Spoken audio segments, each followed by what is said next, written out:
ಚಂದ್ರಯಾನ 3ಗೆ count down ಶುರುವಾಗಿರುವಂತದ್ದು ಇದು ಭಾರತದ ದಿಕ್ಕನ್ನೇ ಬದಲಾಯಿಸುತ್ತಾ ವಿಜ್ಞಾನ ಲೋಕದಲ್ಲಿ ಬಹಳ ದೊಡ್ಡದಾದಂತಹ ಹೆಜ್ಜೆ ಇಸ್ರೋದಿಂದ ಹೊಸ ಮೈಲಿಗಲ್ಲು ಆ ಸಾಧನೆಯ ಕ್ಷಣವನ್ನ ಕಣ್ತುಂಬಿಕೊಳ್ಳೋದಕ್ಕಾಗಿ ಇಡೀ ದೇಶ ಇಡೀ ಜಗತ್ತೇ ಕಾತರದಿಂದ ಕಾಯ್ತಾ ಇರುವಂತದ್ದು ಸವಾಲ್ ಎಷ್ಟು ದೊಡ್ಡದು ಅನ್ನೋದ್ರ ಬಗ್ಗೆ ಮಾತನಾಡ್ತಾ ಇದ್ವಿ ನವೀನ್ ಅವರೇ ಈ ಸವಾಲ್ ಏನಿದೆ ಚಂದ್ರಯಾನ 3 ಎಷ್ಟು ದೊಡ್ಡದು ಅಂತೀರಿ ಯಾವ ಹಂತದಲ್ಲಿ ಹೇಗೆಲ್ಲ ಸಮಸ್ಯೆಗಳು ಎದುರಾಗಬಹುದು ಅನ್ನೋದ್ರ ಬಗ್ಗೆ ನಾವು ಆಗಲೇ ಮಾತನಾಡ್ತಾ ಇದ್ವಿ ಪ್ರಮುಖವಾಗಿ ಅಲ್ಲಿ ತಲುಪಿದ ಮೇಲೆ ಆಗುವಂತಹ ಸವಾಲು ಮೊದಲನೇದಾಗಿ ಇದು ಏನು ನಾವು ಸೈಂಟಿಫಿಕ್ ಆಗಿ ನೋಡ್ತಾ ಇದ್ದೀವಿ ಇದರಲ್ಲಿ ಸವಾಲುಗಳು ಪ್ರತಿಯೊಂದು ಹೆಜ್ಜೆಯಲ್ಲೂ ಬರ್ತಾ ಹೋಗುತ್ತೆ ನಮಗೆ ಲ್ಯಾಂಡಿಂಗ್ ಇದು ಲಾಂಚ್ ಮಾಡೋದ್ರಿಂದ ಹಿಡಿದು ಅಲ್ಲಿ ಹೋಗಿ ನಾವು ಇಳಿಯೋ ತನಕನೂ ನಮಗೆ ಪ್ರತಿಯೊಂದು ಕ್ಷಣವೂ ಸವಾಲೇ ಇದು ನಾನು ಇವಾಗ ಒಂದು ಕಾರನ್ನು ನೀವು ಓಡಿಸ್ಬೇಕಾದ್ರೆ ಕಣ್ಣನ್ನು ಕಟ್ಟಿ ನೀವು ಇಲ್ಲಿಂದ ಬೆಂಗಳೂರಿಂದ ಮೈಸೂರಿಗೆ ಹೋಗಬೇಕು ನಿಮಗೆ ದಾರಿ ಏನೂ ಕಾಣೋದಿಲ್ಲ ಅಂದಾಗ ನೀವು ಬೆಂಗಳೂರಿಂದ ಹೊರಟಾಗ ಎಲ್ಲೆಲ್ಲಿ ಟ್ರಾಫಿಕ್ ಸಿಗ್ನಲ್ ಬರುತ್ತೆ ಹಂಪ್ ಬರುತ್ತೆ ಯಾರು ರೋಡ್ ಮಧ್ಯದಲ್ಲಿ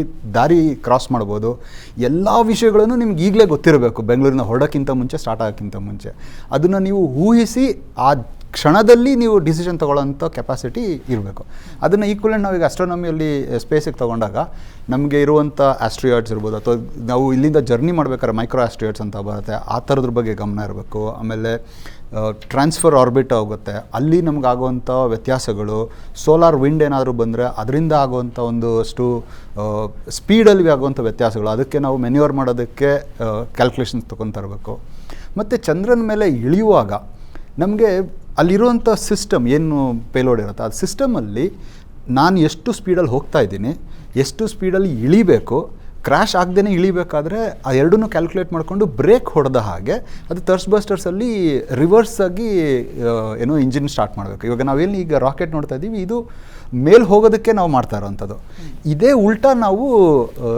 ಚಂದ್ರನ ಮೇಲೆ ಇಳಿಬೇಕಾದ್ರೆ ಮಾಡಬೇಕಾಗತ್ತೆ ಸೊ ಅದು ರಿವರ್ಸಲ್ಲಿ ಥರ್ಸ್ಟ್ ಬಸ್ಟರ್ಸ್ ಹಾಕೊಂಡು ಕೊಡಬೇಕು ಹೌದು ಅದನ್ನು ನಾವು ಫಾಸ್ಟಾಗಿ ಮಾಡೋಂಗಿಲ್ಲ ತುಂಬ ಸೂಕ್ಷ್ಮವಾಗಿ ಮಾಡಬೇಕು ಹಿಂದೆ ಚಂದ್ರಯಾನ 2ರಲ್ಲಿ ಆದಂಥ ಮಿಸ್ಟೇಕ್ ಅದೇನೆ ಸ್ವಲ್ಪ ಜಾಸ್ತಿ ಕೊಟ್ಟಿದ್ದಕ್ಕೆ ಅದು ಥರ್ಸ್ಟ್ ಬಸ್ಟರ್ ಸ್ವಲ್ಪ ಜಾಸ್ತಿ ಆದಾಗ ಏನಾಯಿತು ಸ್ಪೀಡ್ ನಮಗೆ ಅಕ್ಯುಮುಲೇಟ್ ಆಗ್ತಾ ಹೋಗಿ ಕಡೆಗೆ ಒಂದು 200 ಮೀಟ್ರ್ ಹತ್ತಿರ ಬಂದಾಗ ಅದು ಕ್ಯಾಲ್ಕುಲೇಷನ್ಸ್ ಏನೋ ಮಿಸ್ಟೇಕ್ಸ್ ಆಗ್ತಾ ಹೋಗಿ ಅದು ದೊಡ್ಡದಾದಂಥ ಮಿಸ್ಟೇಕ್ ಆಗಿ ನಮಗೆ ಕ್ರ್ಯಾಶ್ ಆಗಿದ್ದದು ಅದು ಬಿಟ್ಟರೆ ಪ್ರತಿಯೊಂದು ಕ್ಷಣದಲ್ಲೂ ಪಾಸ್ ಆಗಿದ್ವಿ ಈ ರೀತಿ ಈಗ ಏನಾಗುತ್ತೆ ಈಗ ಎಷ್ಟು ದೂರದಲ್ಲಿದ್ದೀವಿ ಎಷ್ಟು ಆಲ್ಟಿಟ್ಯೂಡಲ್ಲಿದ್ದೀವಿ ಯಾವ ಥರದ್ದು ಡೈರೆಕ್ಷನ್ ಚೇಂಜ್ ಆಗಬೇಕು ನಾವು ಏನೋ ಉಪಗ್ರಹದ್ದು ಲ್ಯಾಂಡರಲ್ಲಿ ಅದೆಲ್ಲ ಕ್ಯಾಲ್ಕುಲೇಷನ್ಸು ಒಟ್ಟಿಗೆ ಮಾಡ್ತಾ ಇರಬೇಕು ಆ ಸಿಸ್ಟಮ್ ಅಷ್ಟು ಫಾಸ್ಟಾಗಿ ಕ್ಯಾಲ್ಕುಲೇಟ್ ಮಾಡಿ ಡಿಸಿಷನ್ ತೊಗೋಬೇಕು ಆ ಡಿಸಿಷನ್ ತೊಗೊಳ್ಳೋದಕ್ಕೆ ನೀವು ಮುಂಚೆನೇ ಹೇಳಿರ್ಬೇಕು ಅದಕ್ಕೆ ನೋಡಪ್ಪ ಈ ಥರ ವೇರಿಯೇಷನ್ಸ್ ಆದರೆ ಇಷ್ಟೊಂದು ಕ್ಯಾಲ್ಕುಲೇಷನ್ಸ್ ಅಥವಾ ರೀಡಿಂಗ್ಸಲ್ಲಿ ವ್ಯತ್ಯಾಸ ಆದರೆ ಯಾವ ಡಿಸಿಷನ್ನು ಏನು ತೊಗೋಬೇಕು ಅನ್ನೋದು ಆಟೋಮ್ಯಾಟಿಕ್ ಆಗಿ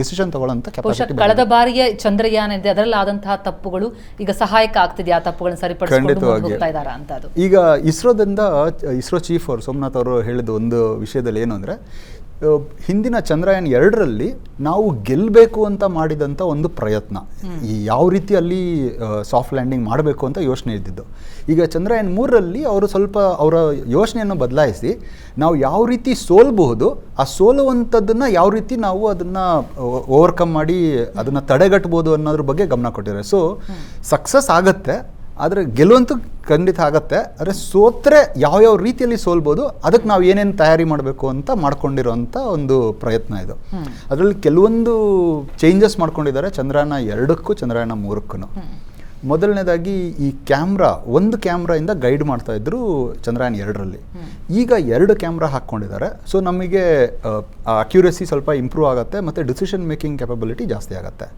ಎರಡನೇದು ಈ ಟೆಲಿಮೆಟ್ರಿಗೆ ಡೇಟಾ ಕಲೆಕ್ಟ್ ಮಾಡಲಿಕ್ಕೆ ಮುಂಚೆ ಒಂದು ಆ್ಯಂಟನ್ನ ಇರ್ತಿತ್ತು ಈಗ 2 ಹಾಕ್ಕೊಂಡು ಡೇಟಾ ಮತ್ತು ಸ್ಪೀಡ್ ಎರಡನ್ನೂ ಜಾಸ್ತಿ ಮಾಡ್ಕೊಂಡಿದ್ದಾರೆ ಸೊ ಅದನ್ನು ಪ್ರಯತ್ನ ಇದಾಗಿದೆ ಆಮೇಲೆ ಇನ್ನೊಂದು ತುಂಬ ಯೋಚನೆ ಮಾಡಿರೋಂಥದ್ದು ಏನು ಅಂದರೆ ಈಗ ಉಪಗ್ರಹನ ಇದು ಲ್ಯಾಂಡರ್ನ ನಾವು ನಿಲ್ಲಿಸ್ತೀವಿ ನಿಲ್ಲಿಸಿದಾಗ ಒಂದು ಸ್ವಲ್ಪ ಟಿಲ್ಟ್ ಆಗಿ ಏನಾದರೂ ನಿಂತ್ಕೊಂಡ್ರೆ ನಾವು ಮಾಡಿದ್ದಷ್ಟು ಪ್ರಯತ್ನ ವೇಸ್ಟ್ ಆಗ್ಬಿಡುತ್ತೆ ಕಳೆದ ಬಾರಿ ಬಹುಶಃ ಅದರ ಆಂಗಲ್ ಚೇಂಜ್ ಆಗಿ ನಿಲ್ಲಿಸ್ಬೋದು ಈಗ ಇದೇನು ಮಾಡಿದ್ದಾರೆ ಅವರು ಈ ಸೋಲಾರ್ ಪ್ಯಾನೆಲ್ಸ್ ಏನಿರುತ್ತೆ ಶಾಖ ಉತ್ಪತ್ತಿ ಮಾಡಲಿಕ್ಕೆ ಅದನ್ನು 4 ಕಡೆ ಕೊಟ್ಕೊಂಡು ನೀವು ಯಾವ ಕಡೆ ಅನುಕೂಲ ಆಗೋ ಥರ ನಿಂತ್ಕೊಂಡ್ರೂ ನಮಗೆ ಸೋಲಾರ್ ಪ್ಯಾನೆಲ್ಸಿಂದ ಉತ್ಪತ್ತಿ ಆಗುವಂಥ ಏನೋ ಎನರ್ಜಿಗೆ ತೊಂದರೆ ಆಗಬಾರ್ದು ಅನ್ನೋ ಥರ ಡಿಸೈನ್ ಮಾಡಿ ಅದೊಂದು ತುಂಬಾ ಚೆನ್ನಾಗಿತ್ತು ಅನಿಸುತ್ತೆ ಆಮೇಲೆ ಈ ಏನು ಲ್ಯಾಂಡಿಂಗ್ ಕೆಪಾಸಿಟಿ ಏನಿದೆ ನಾವು ಇಲ್ಲಿ ಕುತ್ಕೊಂಡು ಚಂದ್ರಯಾನ 2ರಲ್ಲಿ 500 ಮೀಟ್ರು ಜಾಗನ ನಿಗದಿ ಮಾಡಿದ್ವಿ. ಈಗ ಒಂದು ಹೆಲಿಕಾಪ್ಟರ್ನ ನಾವು ನಿಲ್ಲಿಸ್ಬೇಕು ಅಂದರೆ ಒಂದು ಸರ್ಕಲ್ ಹಾಕಿ ಮಾರ್ಕ್ ಮಾಡಿರ್ತಾರೆ ಗೊತ್ತಲ್ಲ, ಅದೇ ಥರ ನಾವು 500 ಮೀಟ್ರದ್ದು ಒಂದು ಜಾಗನ ಮಾರ್ಕ್ ಮಾಡಿದ್ವಿ. ಈಗ ಇಸ್ರೋದಿಂದ 2 ಕಿಲೋಮೀಟರ್ ವಿಸ್ತಾರದೊಂದನ್ನ ಮಾರ್ಕ್ ಮಾಡ್ಕೊಂಡಿದ್ದಾರೆ. ದೊಡ್ಡ ಜಾಗ ಆಗಿದೆ. ಸೊ ನಮಗೆ ದೊಡ್ಡ ಜಾಗ ಆಗಿರೋದ್ರಿಂದ ಅಕಸ್ಮಾತ್ ನಾವು ಇಳಿಯುವಂಥ ಜಾಗದಲ್ಲಿ ಏನಾದರೂ ಕಡೇ ಕ್ಷಣದಲ್ಲಿ ಏನಾದ್ರು ಹೆಚ್ಚು ಕಮ್ಮಿ ಆಯ್ತು ಅಂದ್ರೂ ಇಂಧನ ಜಾಸ್ತಿ ತಗೊಂಡು ಹೋಗಿ ಅದನ್ನ ಆ ಜಾಗದಿಂದ ಬೇರೆ ಜಾಗಕ್ಕೆ ಅದೇ ಸ್ವಂತವಾಗಿ ಬೇರೆ ಜಾಗಕ್ಕೆ ಹೋಗಿ ಇಳಿಯುವಂಥ ಸಾಮರ್ಥ್ಯವನ್ನು ತುಂಬಿದ್ದಾರೆ. ಸೊ ನಾವು ಎಷ್ಟೇ ಯೋಚನೆ ಮಾಡಿದ್ರು ಅಲ್ಲಿ ಹತ್ರಕ್ಕೆ ಹೋದಾಗ ಏನಾದರೂ ಪ್ರಾಬ್ಲಮ್ ಆಯಿತು ಅಂದ್ರೂ ಡಿಸಿಷನ್ ಚೇಂಜ್ ಮಾಡುವಂಥ ಒಂದು ಕೆಪಾಸಿಟಿನ ಬಿಲ್ಡ್ ಮಾಡಿದ್ದಾರೆ. ಸೊ ಅದೊಂದು ತುಂಬಾನೇ ಅನುಕೂಲ. ಮತ್ತು ಈ ಯೋಚನೆನೇ ಒಂದು ಏನೋ ರೋಮಾಂಚನ. ಯಾಕೆಂದರೆ ನಾವು ಸೋಲ್ತೀವಿ ಅನ್ನೋದನ್ನ ಹೇಗೆ ಓವರ್ಕಮ್ ಮಾಡೋದು ಅನ್ನೋದು ಇದೆಯಲ್ಲ, ಅದು ಸೋಲೋದನ್ನ ನಾವು ಓವರ್ಕಮ್ ಮಾಡಿದಾಗ ಸಕ್ಸಸ್ ಅಂತೂ ಮುಂದೆ ಇದ್ದೇ ಇರುತ್ತೆ. ಅರ್ಧ ಸಕ್ಸಸ್ ಈಗಲೇ ಕಾಣ್ತಾ ಇದೆ ಅಂತ ಅನ್ಸುತ್ತೆ. ಇನ್ನೊಂದು ನೀವು ಅಲ್ಲಿ ನೋಡಬಹುದು, ಜನರು ಶ್ರೀಹರಿಕೋಟದಲ್ಲಿ ಎಷ್ಟು ಜನ ಕೂತಿದ್ದಾರೆ ನೋಡಿ, ಎಷ್ಟು ಜನ ಏನೋ ಇಂಟ್ರೆಸ್ಟ್ ಇಂದ ಇದ್ದಾರೆ. ಹೆಚ್ಚಿನ ಸಂಖ್ಯೆಯಲ್ಲಿ ಮಕ್ಕಳು ಬಂದಿದ್ದಾರೆ. ಹೌದು, ಅವಕಾಶವನ್ನ ಕೊಡಲಾಗಿದೆ ಸಾರ್ವಜನಿಕರಿಗೆ ಬಾರಿ ಅತಿ ಹೆಚ್ಚಿನ ಸಂಖ್ಯೆಯಲ್ಲಿ ಬಂದು ಈ ಅದ್ಭುತ ಕ್ಷಣವನ್ನ ಕಣ್ತುಂಬಿಕೊಳ್ಳೋದಕ್ಕೆ ಅಂತೇಳಿ. ಹಾಗೇನೆ ಡಾಕ್ಟರ್ AP ಭಟ್ ಕೂಡ ಇರುವಂತದ್ದು. ಬಟ್ ಈ ಪ್ರಮುಖವಾಗಿ ನಾವು ನೋಡ್ತಾ ಹೋದಾಗ ಈ ಸಾಫ್ಟ್ ಲ್ಯಾಂಡಿಂಗ್ ನ ವಿಚಾರ ಬರುತ್ತೆ. ಈ ಸಾಫ್ಟ್ ಲ್ಯಾಂಡಿಂಗ್ ಅನ್ನುವಂಥದ್ದು ಏನು ಮತ್ತು ಅದು ಹೇಗೆ ಸಾಧ್ಯ ಮಾಡ್ಲಿಕ್ಕಾಗತ್ತೆ, ಯಾಕೆ ಬೇರೆ ದೇಶಗಳು ಸಫಲ ಆಗ್ಲಿಲ್ಲ, ಜೊತೆಗೆ 3 ದೇಶಗಳೇನು ಸಫಲ ಆದ್ವು, ಭಾರತಕ್ಕೆ ಸವಾಲಾಗಿದ್ದೇನು ಅಂತ? ಇದು ಎಲ್ಲಾ ದೇಶಕ್ಕೂ ಸವಾಲೇ, ಎಲ್ಲ ವಿಜ್ಞಾನಿಗಳಿಗೂ ಸವಾಲೇ ಇದು. ಯಾಕಂದ್ರೆ ಇದು ಈಗ ತಾನೇ ಬೇರೆ ವಿಜ್ಞಾನಿಗಳು ಹೇಳಿದ್ರಲ್ಲ, ಇದು ಅತ್ಯಂತ ಕ್ಲಿಷ್ಟವಾದಂತಹ ಒಂದು ಪ್ರಯೋಗ. ನಮ್ಮ ಕೃತಕ ಉಪಗ್ರಹವನ್ನ ಇಳಿಸುವುದಿದೆಯಲ್ಲ, ನಮ್ಗೆ ವಿಶ್ವದಾದ್ಯಂತ ಎಲ್ಲಾ ವಿಜ್ಞಾನಿಗಳಿಗೂ ಲ್ಯಾಂಡಿಂಗ್ ಈಸ್ ಎ ಪ್ರಾಬ್ಲಮ್. ಅದು ಪ್ರಾಬ್ಲಮ್ಮೇ ಇದು. ಅದನ್ನ ಸಾಧನೆ ಮಾಡಿಯೇ ಅದನ್ನ ಗೆಲ್ಬೇಕು. ಹಾಗೆ ಅಲ್ಲಿ ಈಗ ಮುಂಚಿನ ಪ್ರೊಫೆಸರ್ ಹೇಳಿದ್ರು, ಆ ಕ್ಷಣದಲ್ಲಿ ಕೆಲವು ಡಿಸಿಷನ್ ತಗೊಳ್ಬೇಕಾಗತ್ತೆ. ಅದು ಇಳಿಯುವುದು ಅಂತ ಹೇಳಿದ್ರೆ ಅದೊಂದು ಅದ್ಭುತ. ನಮ್ಮ ಕೃತಕ ಉಪಗ್ರಹದ ರಿವರ್ಸ್ ಆಗಿ ಅದನ್ನ ಏರಿಸಿ ಅದರ ವೇಗವನ್ನು ಕಡಿಮೆ ಮಾಡ್ತಾ ನಿಧಾನವಾಗಿ ಅದು ಹೆಜ್ಜೆ ಇಡುವಂತೆ, ಇಳಿಯುವಂತೆ ಮಾಡುದಂತಲ್ಲ, ಇದು ಒಂದು ಅದ್ಭುತವಾದಂತಹ ಪ್ರಯೋಗವೇ. ಇದು ಎಲ್ರಿಗೂ ಸಮಸ್ಯೆ ಕೊಟ್ಟಿತ್ತು. ನಂಗೆ ಈಗ ನಾವು ಆಲೋಚನೆ ಮಾಡೋದು, ಈ ವರ್ಷ ನಮ್ಮ ಭಾರತೀಯ ವಿಜ್ಞಾನಿಗಳಿಗೆ ಸಮಸ್ಯೆ ಆಗೋದಿಲ್ಲ. ಯಾಕಂದ್ರೆ ಹಿಂದಿನ ತಪ್ಪಿಂದ ನಾವು ಕಲ್ತಿದ್ದೇವೆ ಖಂಡಿತವಾಗಿಯೂ. ಯಾಕಂದ್ರೆ Chandrayaan number 1 success, Mangalyaan success ನಮ್ದು. ಈಗ ಚಂದ್ರಯಾನ 3 ಖಂಡಿತ ಸಕ್ಸಸ್ ಆಗತ್ತೆ. ನಮ್ಮ ಈ ಕೃತಕ ಉಪಗ್ರಹ ಚೆನ್ನಾಗಿ ಇಳಿಯುತ್ತೆ ಅಂತ ಹೇಳುವಂತ ಭರವಸೆ, ಆ ಆಸೆ, ಆ ಪ್ರಾರ್ಥನೆಯೊಂದಿಗೆ ನಾವೆಲ್ಲ ಇದ್ದೇವೆ. ಇವತ್ತು ನಾವು ಉಡುಪಿಯಿಂದ ಈ ಎಲ್ಲ ವಿದ್ಯಾರ್ಥಿಗಳು ಸೇರ್ಕೊಂಡಿದ್ದೇವೆ. ನಾವೆಲ್ಲ ಕಾಯ್ತಾ ಇದ್ದೇವೆ ಈ ವರ್ಷದ ಈ ಚಂದ್ರಯಾನ ನಂಬರ್ 3 ಸಕ್ಸಸ್ ಆಗ್ಬೇಕು, ಭಾರತೀಯರ ಕನಸು ನನಸಾಗ್ಬೇಕು ಅಂತ. ಇದು ವಿಜ್ಞಾನಿಗಳಿಗೆ ಪ್ರಾಬ್ಲಮ್ಮೇ. ಕ್ಷಣಕ್ಕೂ ಕಲ್ತು ಮಾಡುವಂತಹ ಪ್ರಯೋಗ ಇದು. ಆಕಾಶದ ಅಷ್ಟು ಎತ್ತರದಲ್ಲಿ 3,84,000 ಕಿಲೋಮೀಟರ್ ದೂರದಲ್ಲಿರುವಂತಹ ಚಂದ್ರ, ಆ ಚಂದ್ರನ ಸರ್ಫೇಸ್ 100 ಕಿಲೋಮೀಟರ್ ಇಂದ ಚಂದ್ರನ ಸರ್ಫೇಸ್ ಇಳಿಯುವಲ್ಲಿ ನಮ್ಮ ಇಸ್ರೋದಿಂದ ಇಲ್ಲಿಂದ ಕೂತ್ಕೊಂಡ ವಿಜ್ಞಾನಿಗಳು ಲೆಕ್ಕಾಚಾರ ಮಾಡುವುದು ಎಷ್ಟು ಅದ್ಭುತ ಇದು. ಇದು ಅದ್ಭುತ. ವಿಜ್ಞಾನಿಗಳ ಸಾಧನೆಗೆ ಹ್ಯಾಟ್ಸ್ ಆಫ್, ಗ್ರೇಟ್ ಇದು. ಹಾಗಾಗಿ ಇದನ್ನು ಸಂಭ್ರಮಿಸಲೇಬೇಕು. ಇದು ಸಕ್ಸಸ್ ಆಗುತ್ತೆ ಅಂತ ನಮ್ಮ ಪ್ರಾರ್ಥನೆ. ಈ ಚಂದ್ರಯಾನ 3ಯಲ್ಲಿ ಪ್ರಮುಖವಾಗಿ ನಾವು ಗಮನಿಸಬೇಕಾಗಿರುವಂತದ್ದು ಅಂತಂದ್ರೆ ಏನೇನು ಅಧ್ಯಯನ ಸಾಧ್ಯ ಇದೆ, ಹೇಗೆಲ್ಲ ಅಧ್ಯಯನಕ್ಕೆ ಅವಕಾಶಗಳು ಇಲ್ಲಿ ಇರುವಂತದ್ದು ಅಂತ ಆ ಬಗ್ಗೆ ತಿಳಿಸೋದಾದ್ರೆ. 1, 2, 3 ಅಲ್ಲ. ಇವಾಗ ಆಕಾಶದ ಅಧ್ಯಯನಕ್ಕೆ ನೋಡಿ, ನೀವು ಸುಮಾರು ಒಂದು 50 ವರ್ಷದಲ್ಲಿ ಇಸ್ರೋ ಬೆಳೆದು ಬಂದದನ್ನು ನೋಡ್ಕೊಂಡ್ರೆ, ನಮ್ಮ ಆರ್ಯಭಟ ಹಾರಿಸಿದ ಕ್ರಯೋಜನಿಕ್ ಎಂಜಿನ್ ಅದನ್ನ ನಮ್ಮ ಇಸ್ರೋದವರೇ ಮಾಡಿದ್ರು. ಈಗ ಹಾರಿಸುವ ದೊಡ್ಡ ಸಮಸ್ಯೆ ಅಲ್ಲ. 200 ಕಿಲೋಮೀಟರ್ ಎತ್ತರಕ್ಕೆ ಹಾರಿಸುವಂತಹ ಎಲ್ಲಾ ಎಂಜಿನ್, ಅದರ ನಂತರ ಕಳಿಸುವಂತಹ ಕ್ರಯೋಜನಿಕ್ ಆ ಎಂಜಿನ್ ಅಲ್ಲಿ ತಲುಪುವಂತದ್ದು, ಇದೆಲ್ಲವೂ ಸಹ ಈಗ ಭಾರತದ ಇದರಲ್ಲಿ ಸಮರ್ಥವಾಗಿದೆ. ಎಲ್ಲಾ ರೀತಿಯ ಕ್ರಿಯೆಗಳಿಗೆ ಸಮರ್ಥ ಆಗಿದೆ. ಆದ್ರೆ ಅಲ್ಲಿ ನಡೆಯುವಂತಹ ಆ ಚಂದ್ರನ ಮೇಲ್ಮೈಯಲ್ಲಿರುವಂತಹ ದಕ್ಷಿಣ ಭಾಗದಲ್ಲಿ ಏನುಂಟು, ಯಾರು ಹೋಗಿಲ್ಲ ಇಷ್ಟೊತ್ತರೆಗೆ. ಚಂದ್ರನ ದಕ್ಷಿಣ ಭಾಗಕ್ಕೆ ಯಾರು ಹೋಗಿಲ್ಲ, ಯಾವ ದೇಶದವರು ಹೋಗಿಲ್ಲ, ಇಲ್ಲಿ ಇಲ್ಲ.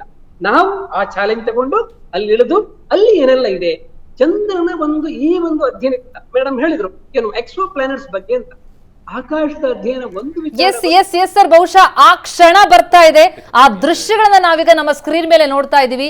ಶ್ರೀಹರಿಕೋಟಾದಿಂದ ಲೈವ್ ವಿಜುವಲ್ಸ್ ಅನ್ನ ನಾವು ಗಮನಿಸ್ತಾ ಇದೀವಿ. ಇನ್ನೇನು ಕೆಲವೇ ಕ್ಷಣದಲ್ಲಿ ಚಂದ್ರಯಾನ ಶುರುವಾಗುತ್ತೆ. ಕೌಂಟ್ ಡೌನ್, ಚಂದ್ರಯಾನ 3ಗೆ ಕೌಂಟ್ ಡೌನ್ ಶುರುವಾಗಿದೆ.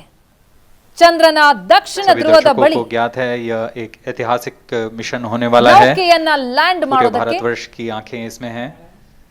ಕಾತ್ರದಿಂದ ಕಾಯ್ತಾ ಇರೋದು. ದೇಶ ದೃಶ್ಯಗಳು ನೋಡ್ತಾ ಇದೀವಿ. ಶ್ರೀಹರಿಕೋಟದಲ್ಲಿ ಬಹಳಷ್ಟು ಯಾದಗಾರ್ ದೊಡ್ಡ ಪಲ್ ಕೆ ಲಿಯೆ ಸಂಖ್ಯೆಯಲ್ಲಿ ಯಹಾಂ ಸಬ್ ಜನ ಉಪಸ್ಥಿತ್. ಸೇರಿದ್ದಾರೆ. 10,000ಕ್ಕೂ ಅಧಿಕ ಜನರಿಗೆ ಅಲ್ಲಿ ಅವಕಾಶವನ್ನ ಕೊಡಲಾಗಿದೆ ಅನ್ನುವಂತಹ ಮಾಹಿತಿ.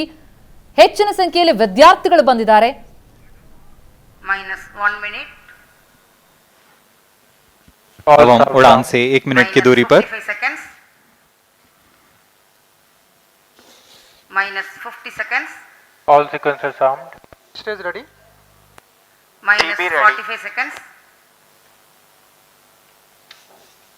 -40 seconds. L110 VHPP open. MOV 79 open. -35 seconds. -30 seconds. Real-time programs activated. -25 seconds. L110 VSPP open. -20 seconds. -15. 10, 9, 8, 7, 6, 5, 4, 3, 2, 1, 0. Plus 5 seconds. Lift off normal. Here we have a majestic liftoff of LVM-3 M4 rocket carrying India's prestigious Chandrayaan-3 spacecraft. P2 tracking. प्रज्वलन और सफलतापूर्ण उत्थापन LVM-3 M4 rocket का। यह भीमकाय rocket आसमान को चीरते हुए अपनी भयानक दहाड़ से चारों ओर कंपन उत्पन्न कर रहा है। इसे हम यहाँ महसूस कर सकते हैं और यही दहाड़ है जो वैज्ञानिकों को रोमांचित करती है। LVM-3 के उत्थापन के साथ ही हमारे अंतरिक्ष यान चंद्रयान-3 की चंद्रमा की यात्रा प्रारंभ हो चुकी है।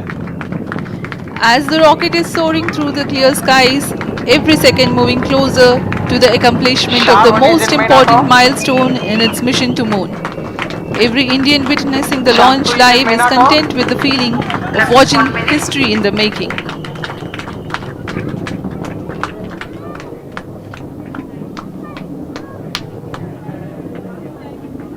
चंद्रमा की सतह पर अपना छाप छोड़ने के लिए चंद्रयान-3 अपने मिशन को पूरा करने निकल चुका है। वर्तमान में दोनों S-200 स्टेप ऑन बूस्टर सामान निष्पादन करते हुए अपनी निर्दिष्ट कक्षा की ओर बढ़ रहे हैं। The S-200 motors thrusting simultaneously, generating a peak thrust of close to 6,000 kilonewtons in vacuum. They are made of H2PB based solid propellant.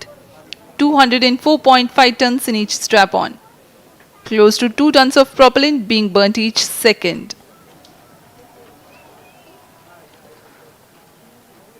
S-200 step on boosters का L1 turn stage ignited. प्रज्वलन काल 126 second का है और अभी अभी घोषणा की गई L110 स्टेज का भी प्रज्वलन शुरू हो चुका है। Apart from the strap-ons, Performance normal. the core stage has also commenced its operation. This stage, based on combination 200 stages are separated. of hypergolic earth storable liquid Outlook guidance propellants initiated. UH-25 and N2O4. Now the S-200s have been separated. घटनाक्रम के अनुसार इस यान से S-200 step on boosters को सफलतापूर्वक पृथक कर दिया गया है। यह काम सेपरेशन मोटर्स की मदद से किया जाता है। इसके बाद L110 तरल नोदक पर आधारित और विकास इंजन के साथ यह चरण सामान्य निष्पादन करता हुआ अपनी उद्दिष्ट कक्षा की ओर बढ़ रहा है।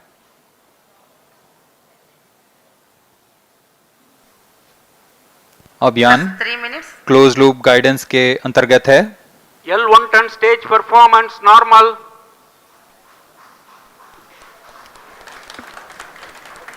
The trajectory of launch vehicle is closely following the prediction.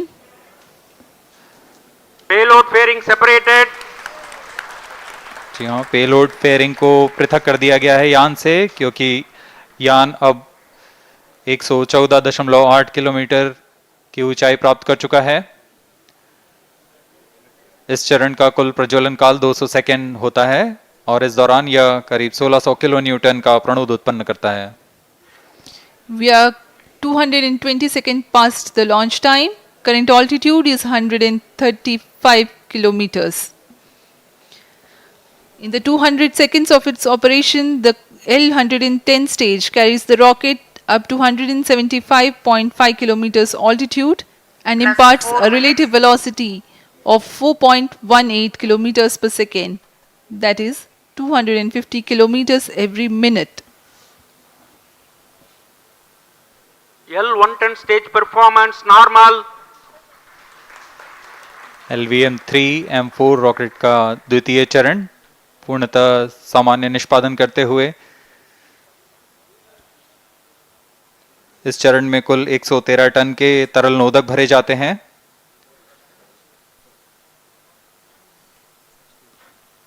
N2O4 तथा UH-25 अर्थ स्टोरेबल प्रोपेलेंट को ईंधन के रूप में प्रयोग किया जाता है इस चरण में।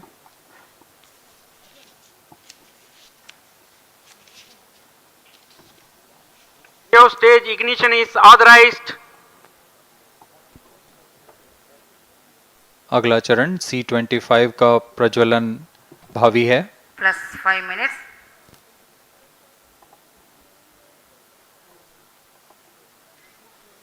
L110 stage thrust cut off and separated to C-25 ignition command. 25 ignition confirmed. That's a piece of really good news that the third stage has started its operation. The C-25 stage has been ignited.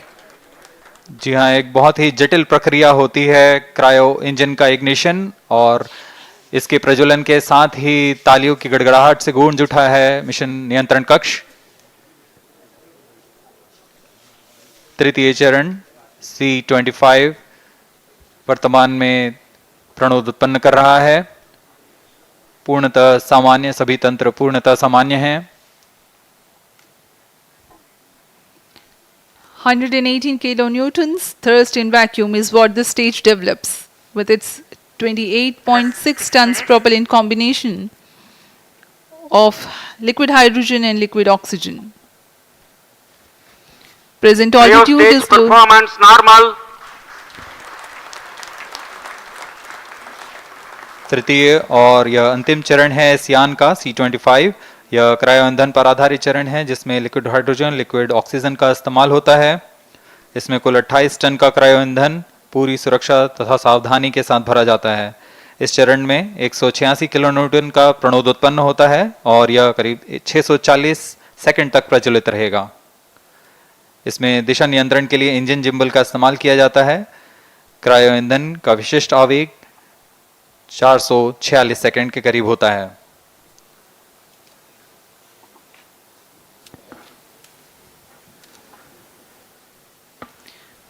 Currently, the rocket is at an altitude of 210 kilometers. plus 7 minutes.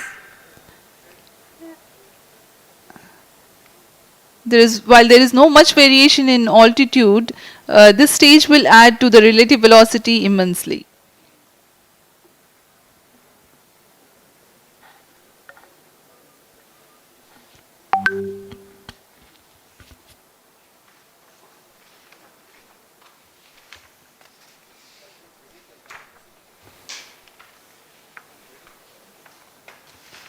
Cryo stage आइए performance अब आपको normal.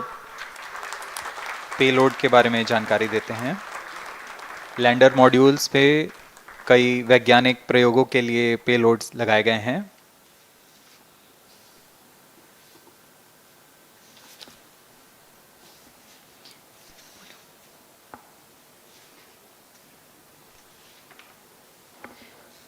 India's prestigious lunar landing spacecraft Chandrayaan-3 moving closer to its intended injection spot in the orbit. The propulsion module provides propulsion for earthbound maneuvers, translunar injection, and moonbound orbits. It also has a payload to study the spectral and polarimetric measurements of Earth and lunar orbit. The abbreviated name of the payload is SHAPE.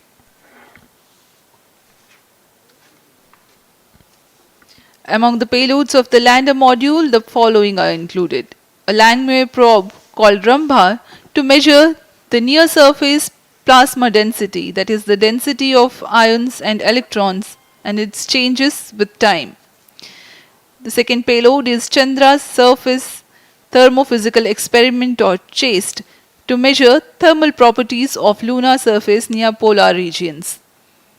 To measure the seismicity around the landing site and delineating the structure of the lunar crust and mantle, payload ILSA is there. The rover, after its descent, will further the Rio scientific stage study performance objectives normal. through its own payloads. For better understanding of chemical and mineralogical composition of lunar surface, LIBS or laser-induced breakdown spectroscope is included. Another payload is the alpha particle X-ray spectrometer. जी हाँ, lander module में 3 payload हैं, rover में 2 और propulsion module में 1 payload भेजा गया है। चंद्रयान 3 के स्वदेशी लैंडर और रोवर में नितभारों का इस्तेमाल किया जा रहा है। यह अंतर्ग्रही मिशन के लिए भी आवश्यक तकनीकों का प्रदर्शन करेंगे। लैंडर के पास यह क्षमता है कि वह चंद्रमा की उबड़ खाबड़ सतह में भी बड़ी सावधानी से उतर सकेगा और रोवर को बाहर लाने के लिए और संचार सुविधाएं प्रदान करने के लिए सक्षम होगा। चंद्रयान 3 के लैंडर और रोवर में कुल 6 नितभार हैं। Radio astronomy of moon bound hyper sensitive ionosphere and atmosphere, जिसे शॉर्ट में रंभा कहा जाता है, यह चंद्रमा की सतह के पास प्लाज्मा के घनत्व तथा समय के साथ बदलाव का मापन करेगा।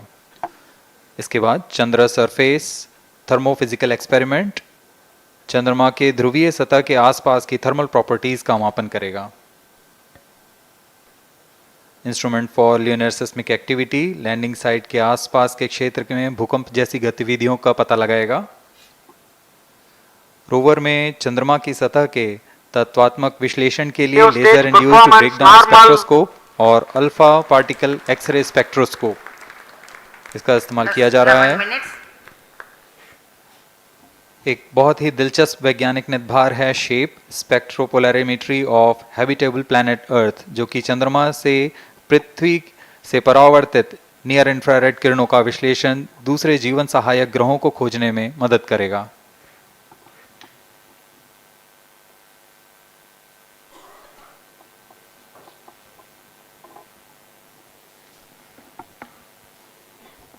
वर्तमान में C-25 इंजन कार्यरत है और पूर्णतः सामान्य प्रदर्शन कर रहा है। अब हम प्रमोशन से 700 सेकंड की दूरी पर आ चुके हैं। सापेक्ष गति 6.5 किलोमीटर प्रति सेकंड, ऊंचाई 191 किलोमीटर।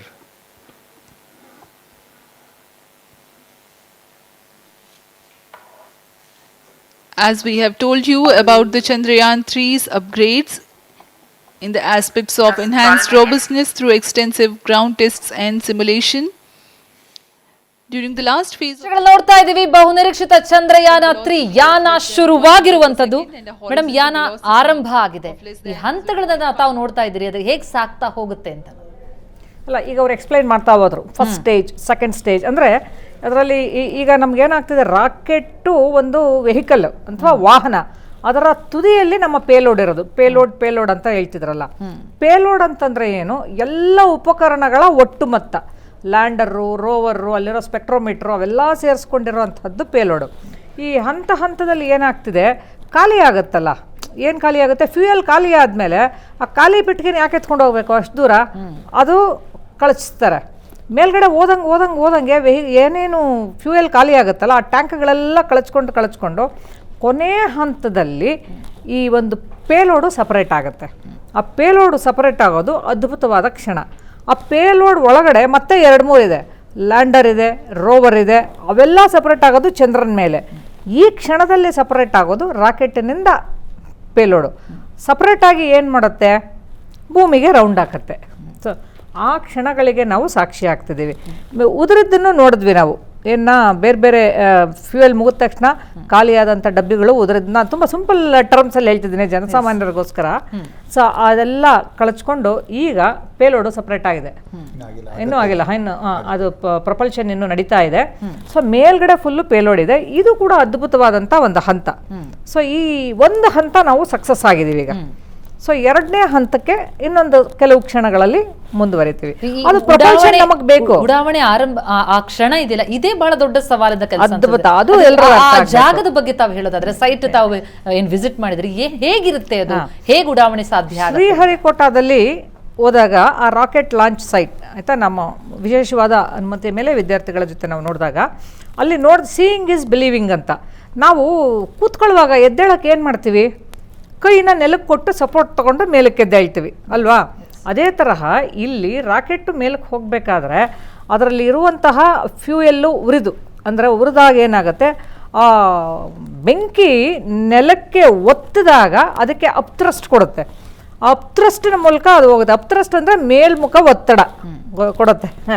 ಆಮೇಲೆ ಈ ಬೆಂಕಿ ಸಂದಿಗಳಲ್ಲಿ ಅಲ್ಲಿ ನಿಮಗೆ ಕನ್ಸ್ಟ್ರಕ್ಷನ್ ಯಾವ ಥರ ಇದೆ ಅಂದರೆ ಹೋಗೋಕ್ಕೆ ದಾರಿ ಬೇಕಲ್ವಾ, ದಾರಿ ಇರಲಿಲ್ಲ ಅಂದರೆ ಇದೇ ಸುಟ್ಟೋಗ್ಬಿಡುತ್ತೆ ಕೊನೆಗೆ.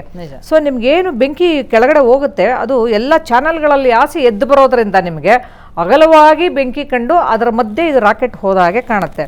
ಸೊ ಶ್ರೀಹರಿಕೋಟ ಏನಿದೆ ಅಲ್ಲಿ ಬರೀ ರಾಕೆಟ್ ಲಾಂಚ್ ಅಂತ ಅಲ್ಲ, ಭಾರತ ದೇಶದ ವಿವಿಧ ಭಾಗಗಳಿಂದ ತಯಾರಾಗುವ ರಾಕೆಟು ಮತ್ತು ಉಪಗ್ರಹದ ವಿವಿಧ ಭಾಗಗಳು ಅಲ್ಲಿಗೆ ಬಂದು ಅಲ್ಲಿ ಮತ್ತೊಮ್ಮೆ ಪರೀಕ್ಷಿಸಲ್ಪಟ್ಟು ಅಲ್ಲಿ ಜೋಡಿಸಲ್ಪಟ್ಟು ರಾಕೆಟ್ ಲಾಂಚ್ ಆಗುತ್ತೆ.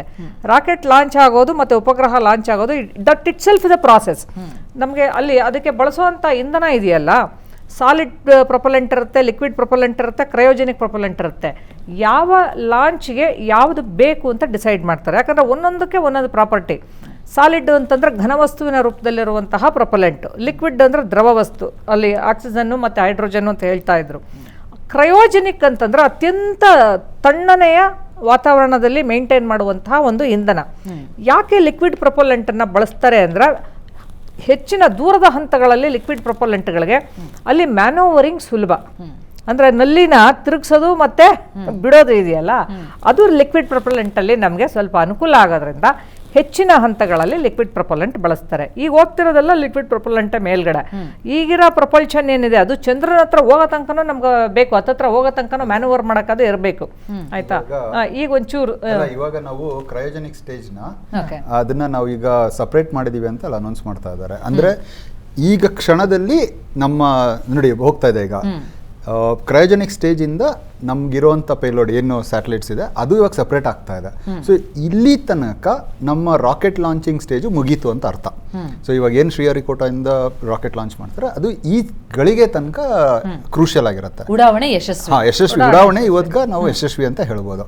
ಇದ್ರ ಮುಂದಕ್ಕೆ ಈಗ ಅದನ್ನ ನಾವು ಚಂದ್ರನ ತನಕ ತಲುಪಿಸುವಂಥದ್ದು ಇನ್ನ ಮುಂದಿನ ಒಂದು 30-40 ದಿನಗಳ ಒಂದು ಕೆಲಸ. ರೌಂಡ್ ಹಾಕ್ಸಿ ಅದನ್ನ ಸ್ಟೇಬಲ್ ಮಾಡ್ತಾರೆ ಆಯ್ತಾ. ಅದಕ್ಕೆ ಹೇಳ್ಕೊಡ್ಬೇಕಲ್ವಾ ನಾವು. ಈಗ ಹಾಕಿದ ತಕ್ಷಣ ಒಂದೇ ಸರಿ जी हाँ, चंद्रयान को सफलतापूर्वक अंतक्षेपित कर दिया गया है, लेकिन चंद्रयान की यात्रा अभी जारी है. अब इस मिशन के बारे में हम अध्यक्ष महोदय से सुनेंगे और हम आपसे आज्ञा लेते हैं. We sign off. Up next is address by Secretary DOS, Chairman ISRO.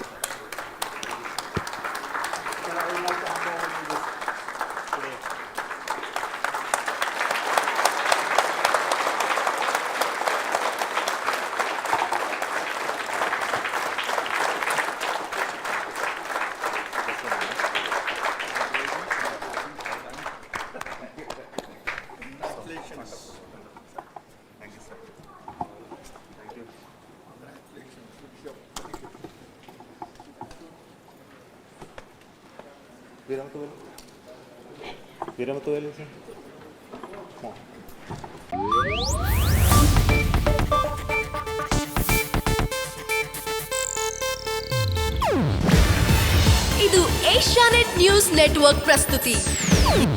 ನೀವು ನೋಡ್ತಿದ್ದೀರಾ ಏಷ್ಯಾನೆಟ್ ಸುವರ್ಣ ನ್ಯೂಸ್.